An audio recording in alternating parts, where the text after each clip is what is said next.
As of May 20th, Daggerheart was released, and with that, thousands of people are picking it up at their friendly local game stores to start playing. So there is no better time than now to break down the rules and make starting a game easier for GMs and players. So what is Daggerheart? Daggerheart is a fantasy genre TTRPG similar to D&D 5e. The rules, as you'll see, are simple enough and easy to learn, but complex enough to have really cool and distinct applications of abilities for players and also monsters. If you're already familiar with D&D 5e, then you might find this to be a lot easier to run and play like I have. So, let's start. At the core of Daggerheart are the Duality Dice, which are these 2d12s. Each of them should be different colors or different sizes or different patterns. Really anything that you can do to differentiate them from another. One will represent your hope, while the other represents your fear.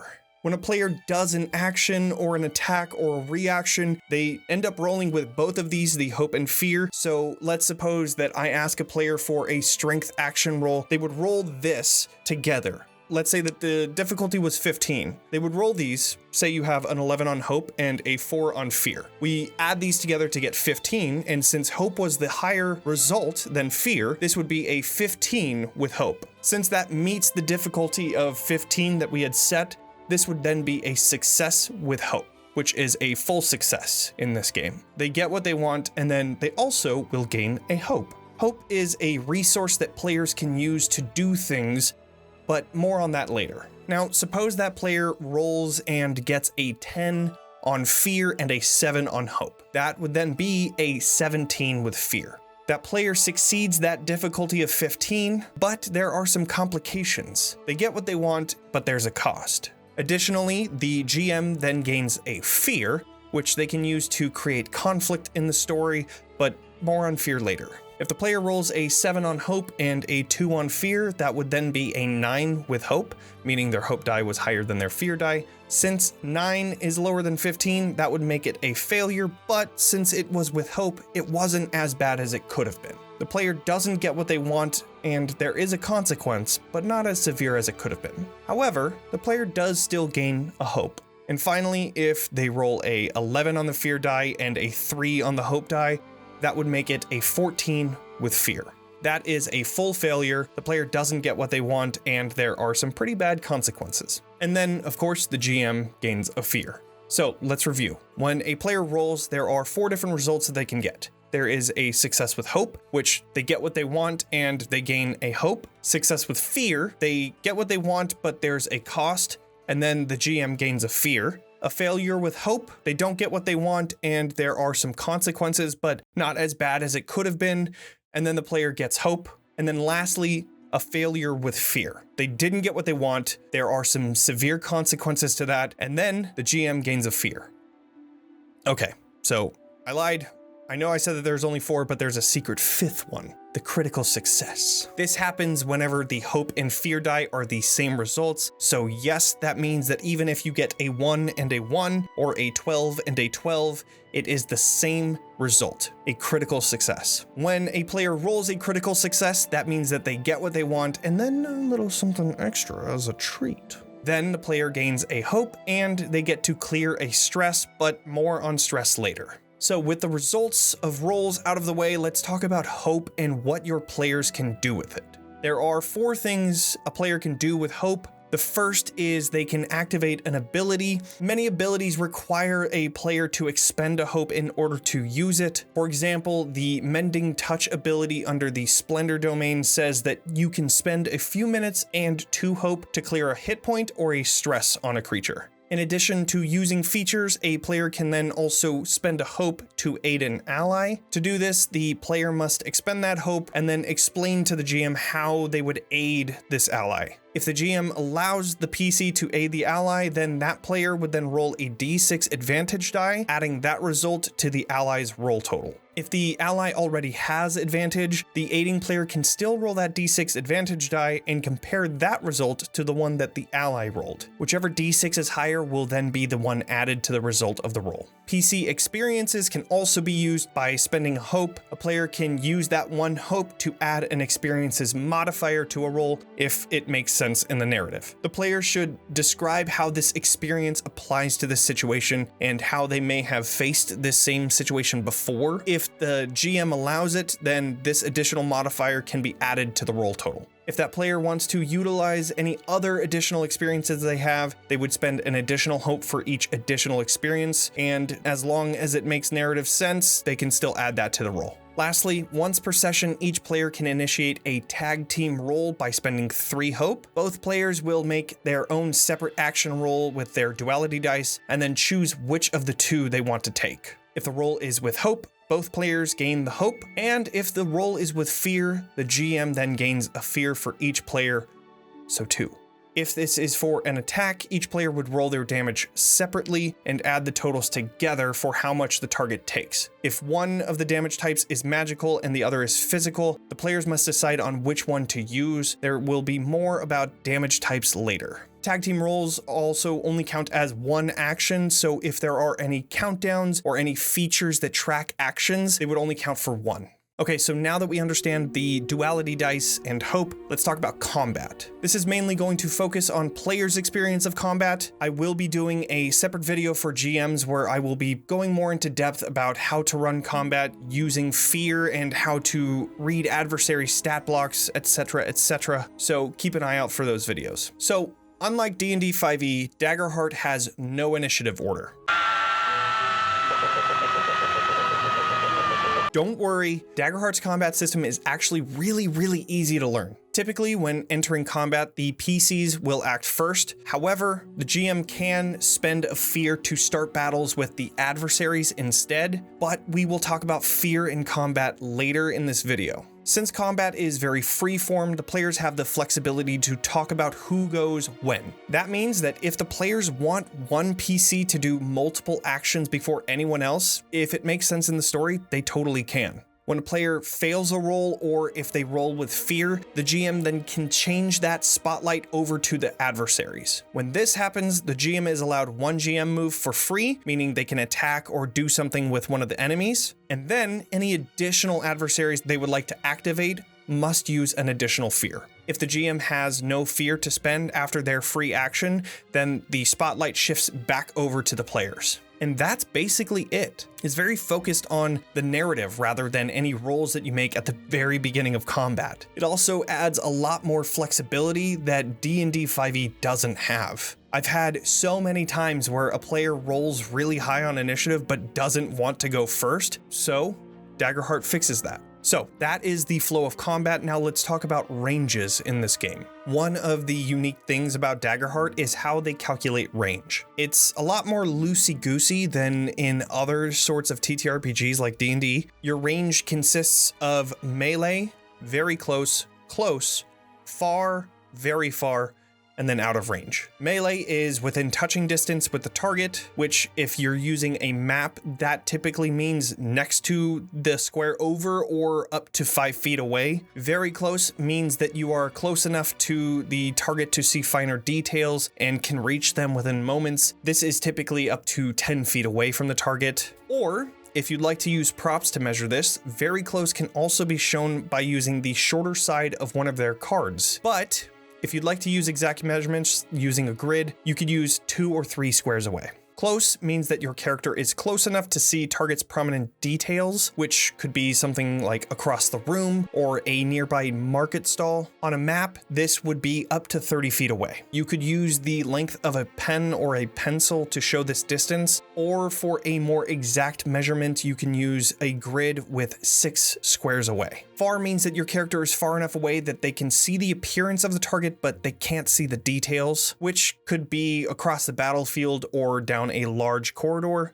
This would be about 100 feet away from the target, so you can use a character sheet's long side of their paper to measure this. For an exact measurement, you could also use up to 12 squares, And yes, I know 12 by 5 is 60 feet away, but maps usually aren't big enough to have 100 feet away, so this just makes things a little easier. So feel free to use 20 squares if you want to do the 100 feet, or don't. I don't know, I'm not your dad. Very far means that your character is far enough away where they can see the target but no details, which can be up to about 300 feet from the target. If you're using a map, this can be anything that's still on the battlefield, but over far range away. If you're using a grid, you can use anything that is over 13 squares away and still on the battlefield, or you can do over 20. Again, I'm not your dad. Out of range is anything past very far range, and if you're using a map, this would be anything that is off the map, regardless of the grid. Now, whenever someone makes a move, meaning an action, attack, or anything else that you can do on your turn, they can move up to close distance as part of that move. In other words, they can move up to 30 feet, similar to the base movement in D&D 5e. If a creature wants to move far or very far distance, they can then focus their move to do so. However, sometimes when in danger, the GM may require an agility roll for something like that to move that far or very far distance safely, or another trait that may make sense in this situation. If the PC would fail that roll, maybe they can only reach half the distance before something else happens. Or perhaps they were attacked on their way there. Or maybe they tripped and ate shit. This is meant to create tension in the story, but as a GM, if you feel that this roll would be too restrictive, feel free to just throw the agility roll out the window and just let your players run far or very far distance for their turn. So movement and ranges are good.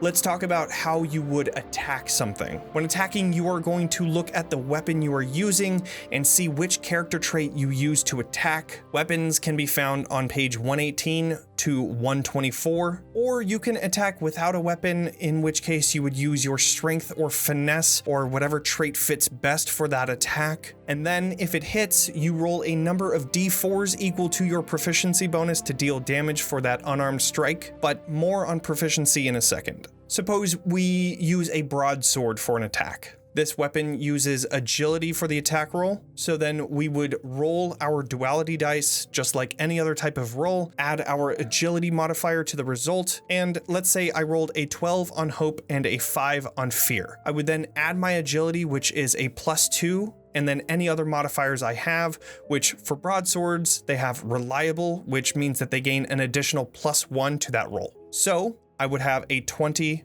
with hope. I would then tell the GM the result. The GM would then check the monster's difficulty and say whether or not you hit. If I hit, I would then roll damage. You may notice that the broadsword only says D8 on the damage part. That is because the amount of dice that you roll is going to be based on your proficiency that you have with weapons. At level 1, PCs have a proficiency of 1, which can then be increased to a maximum of 6 through leveling up. But for now, my character only has a proficiency of 1, so I would roll 1d8 physical damage. Since the broadsword doesn't have any modifiers to the damage, I would just roll and see how much damage comes up. So in this case, I rolled a 7, so I deal 7 physical damage, which brings me to the next point. There are 2 different damage types in Daggerheart: physical and magical. Physical damage is dealt through mundane physical attacks like swords and bows, and then magic damage is dealt through magical means like spells or magical weapons. Each weapon will tell you what kind of damage it deals, so you'll never really have to guess. The GM will then take that damage,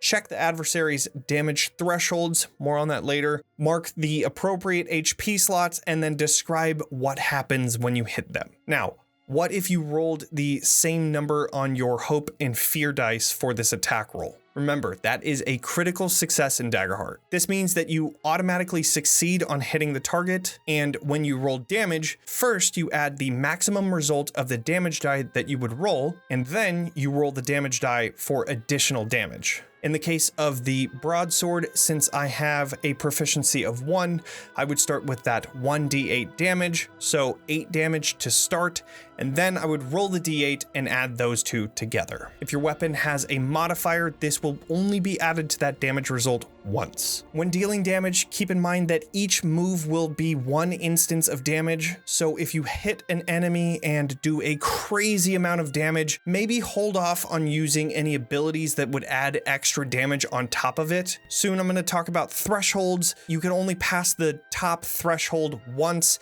and any extra damage will be the same result. You would be marking 3 HP points, so just hold off on doing any extra damage if you deal an insane amount.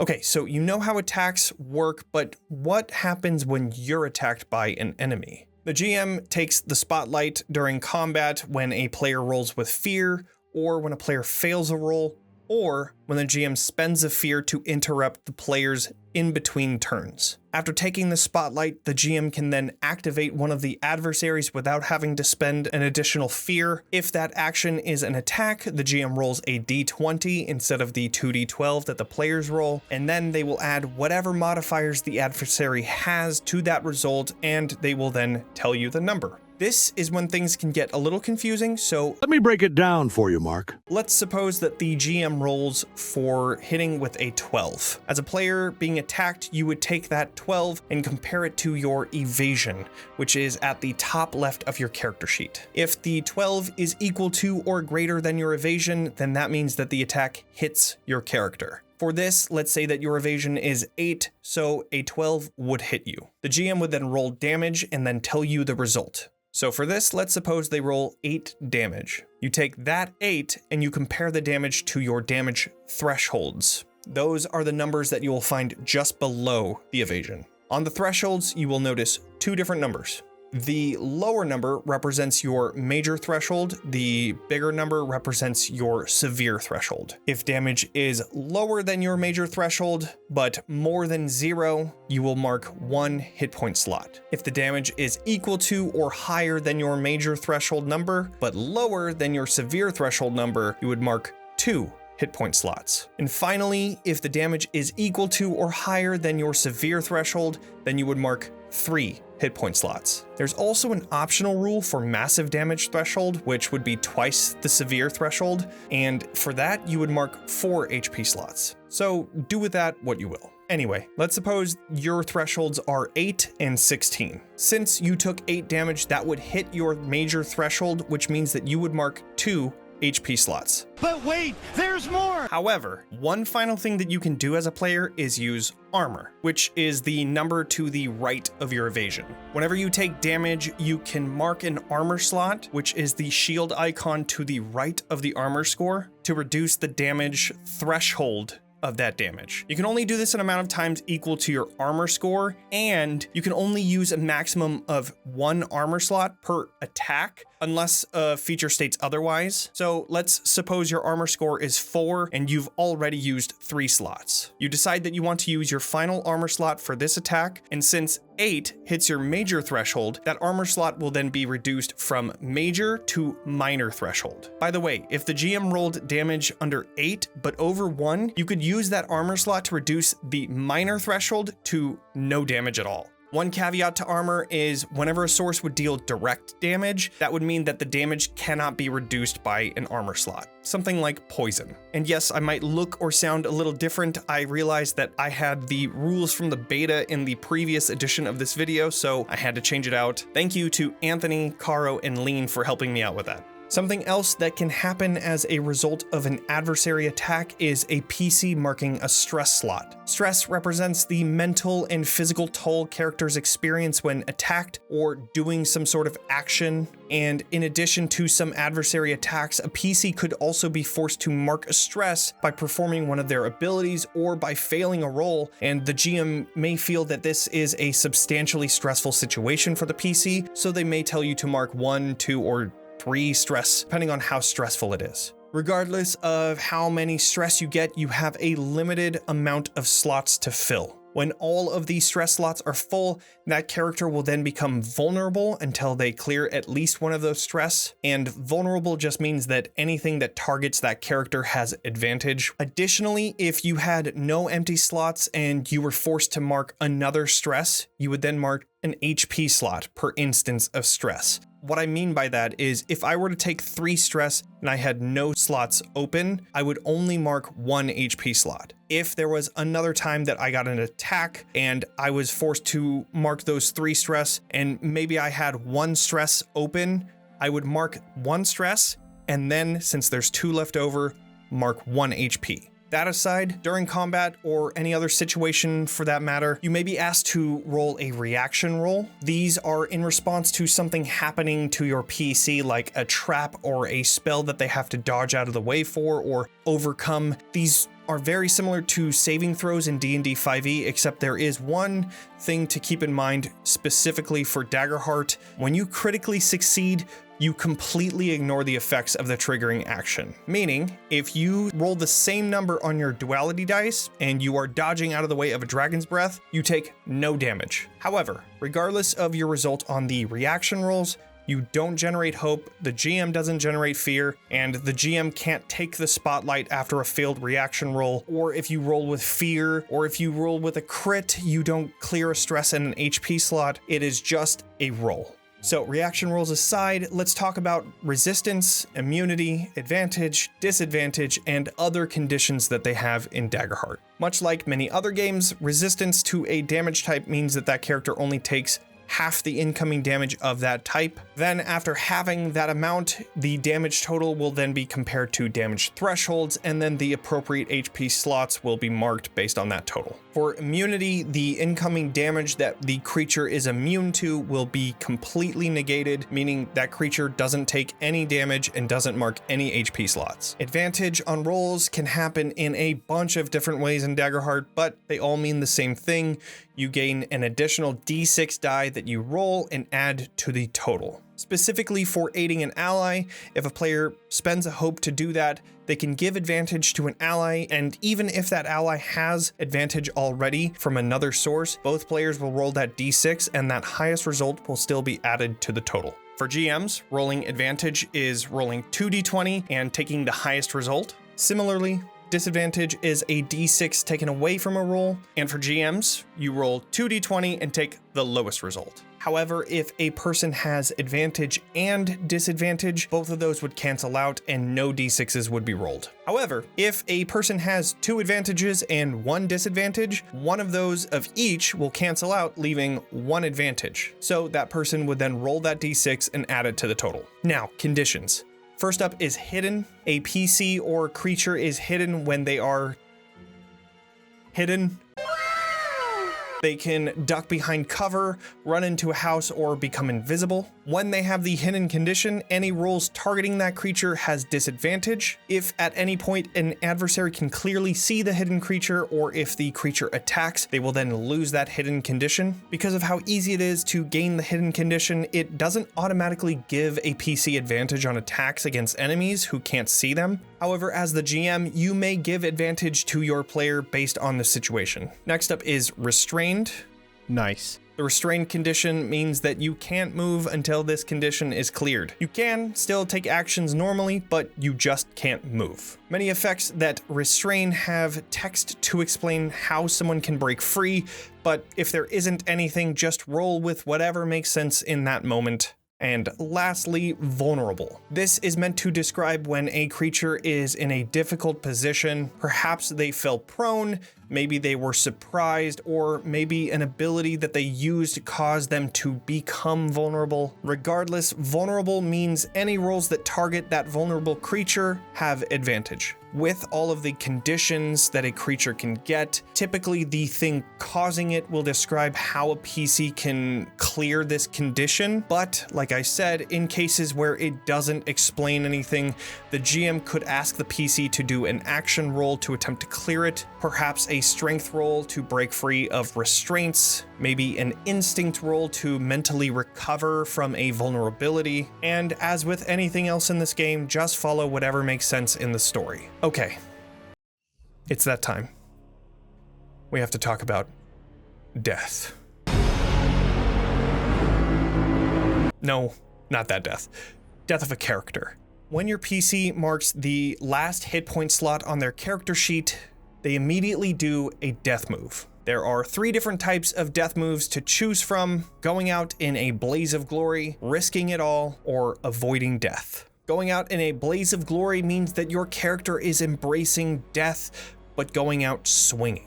That PC gets one final action, which will automatically be a critical success. However, after the results of that action, that character falls to the ground dead. Work with your GM to make sure that this is as epic as possible, because this is going to be the last thing this PC does. Risking it all is when a player rolls their duality die and hopes for the best. If the hope die is higher, then the character stays on their feet and clears an amount of HP or stress equal to the number on the hope die. If the fear die is higher, the PC immediately dies. But if it's a crit, the PC stays up and clears all HP and all stress. Wild. Avoid death means that your character goes unconscious, the PC can't move, they can't take any actions, and then the player rolls their hope die, and if the result is equal to or under the character's level, the PC gains a scar. More on scars in a second. After your roll, work with the GM to discuss how this sudden change in the battle turns the momentum of the fight for the worse, and once that PC regains at least 1 HP slot or after a long rest, they will regain consciousness. The last thing about avoid death that is something that I kind of want to talk about, when a character drops unconscious, the rules say that that character cannot be targeted by any attacks. I have some mixed feelings about this rule and how it's written. On one hand, having an unconscious party member in danger during a fight creates some of the biggest tension a fight can have. On the other hand, that player elected to use the avoid death move, so this should be the result of that. You avoid death. But on the other hand, there really aren't any other options that could avoid death but keep them in danger. So if a person doesn't want to risk a roll, avoid death is the only choice they have. I just feel like this is a hard set rule that conflicts with most of the rest of this book. Everywhere in this book, there is something that says fiction first or follow whatever makes most sense in the story. But then this just says that the unconscious PC cannot be attacked. This is something that you should absolutely talk to your table about. How does everyone else feel about this? And since there aren't any rules for what could happen if an unconscious player was actually hit by an attack, maybe you could introduce death saves or even a set limit of 3 successful attacks before the character is killed or maybe gains a scar, or maybe each successful attack means that player has to roll the duality die to see if they gain that scar, and the difficulty raises with each successful attack. Maybe each successful attack marks a number of armor slots based on the PC's damage threshold, and if there aren't any more armor slots to mark, then that PC can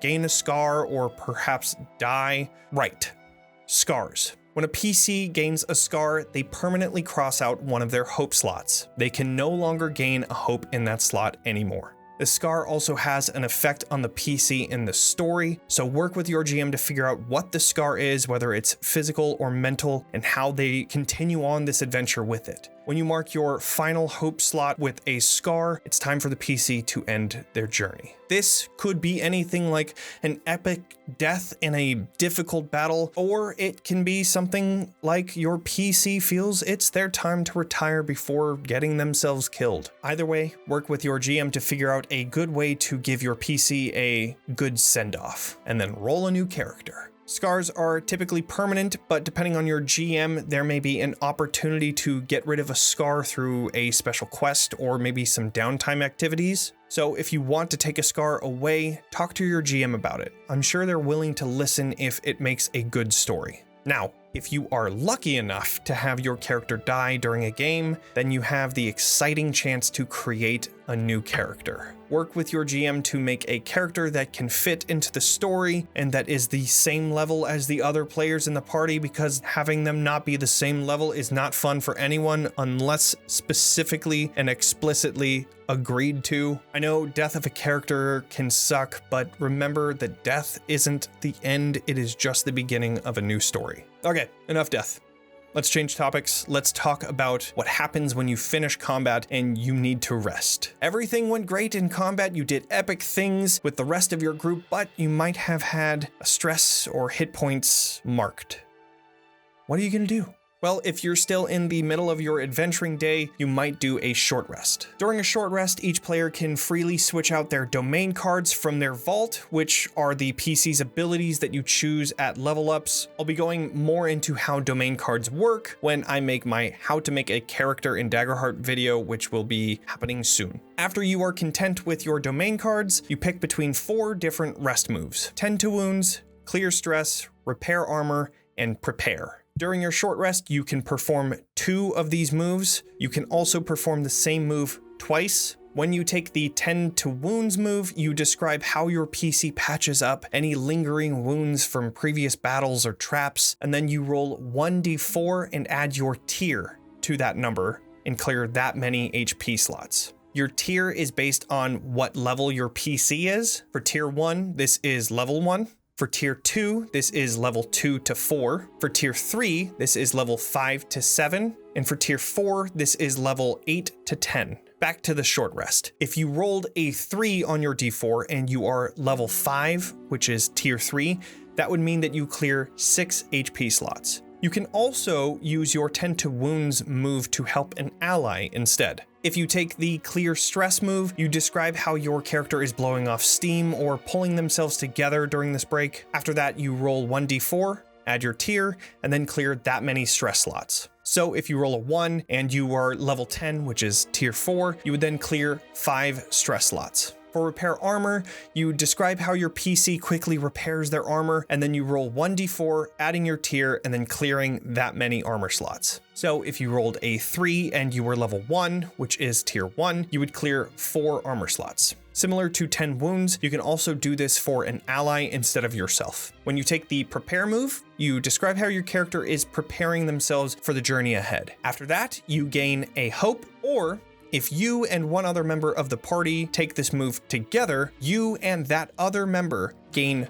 2 hope each. Now, if you are at the end of your adventuring day, you may decide to take a long rest instead of a short rest. Long rests are when your party sets up camp, sleeps in a tavern, or overall just rests for a few hours. Similar to short rests, you can swap out your domain cards freely, and then you make 2 rest moves, which the same one can be used twice. Tend to All Wounds clears all hit points, and you can still do this for an ally instead. Clear All Stress will clear all your PC's stress slots. Repair All Armor will clear all armor slots and can also still be used for your ally's armor instead. The Prepare move is the same, where you spend the night preparing yourself for the next day. You gain 1 hope or 2 hope if you are doing this in conjunction with another PC. And you can also perform the Work on a Project move. For this, you can start or continue an ongoing project that your character has, which could be anything from building a more powerful weapon to translating an ancient text or a wizard's spellbook. If you decide you would like to start a project, talk to your GM about what the goal is, and they can give you a rough estimate for how long it might take. They may even create a countdown for this project where each time you take the Work on Project move, the countdown would then tick down once. Or the GM may even request an applicable action roll to see how well you perform this move. Depending on your roll, if you crit, the countdown could tick down twice, a success could tick it down once, and a failure could fail to tick down the countdown.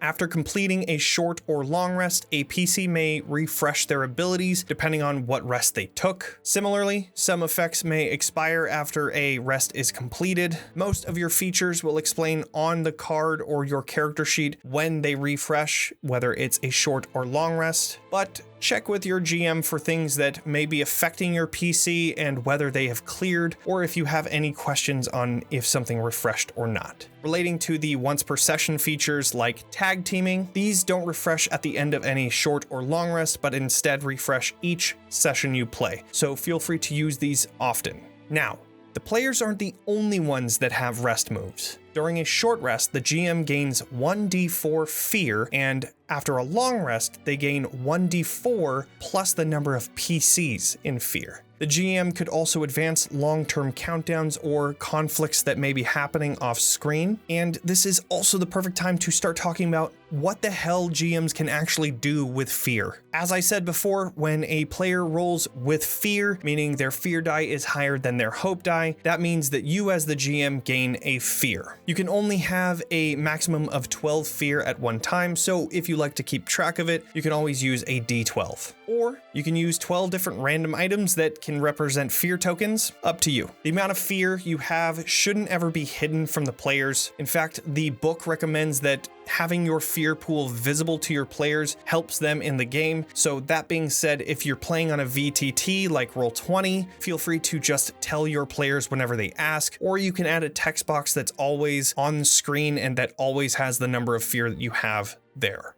Okay, let's dig into what we can use fear for. First, when in combat, you can spend a fear in between PC's turns to change the spotlight to the GM. Since the spotlight only switches to the GM when a player fails a roll or rolls with fear, this is an especially useful thing for when the players are just rolling hot. After the spotlight is yours and you have activated your first adversary or done your first GM move, you can spend additional fear to do additional GM moves or activate additional adversaries or even an environment move. Some adversaries and environments may also have a specific fear action that can only be activated if you spend a fear to do them. And much like the PCs, you can also spend a fear to add an adversary's experience to a roll they make, potentially changing that outcome. Keep in mind that when you are activating other adversaries with fear, you can only activate adversaries once before bringing the spotlight back to the players. And the last thing that is a little more freeform than the others, but you can spend fear to make something big happen in the story. Perhaps the weather changes for the worse. Perhaps a PC does something and fails and you give them a stress. Maybe the bridge that they're crossing begins to snap, or maybe the boat the PCs are riding in hits a set of violent rapids. For some of these, you may even request checks from the PCs,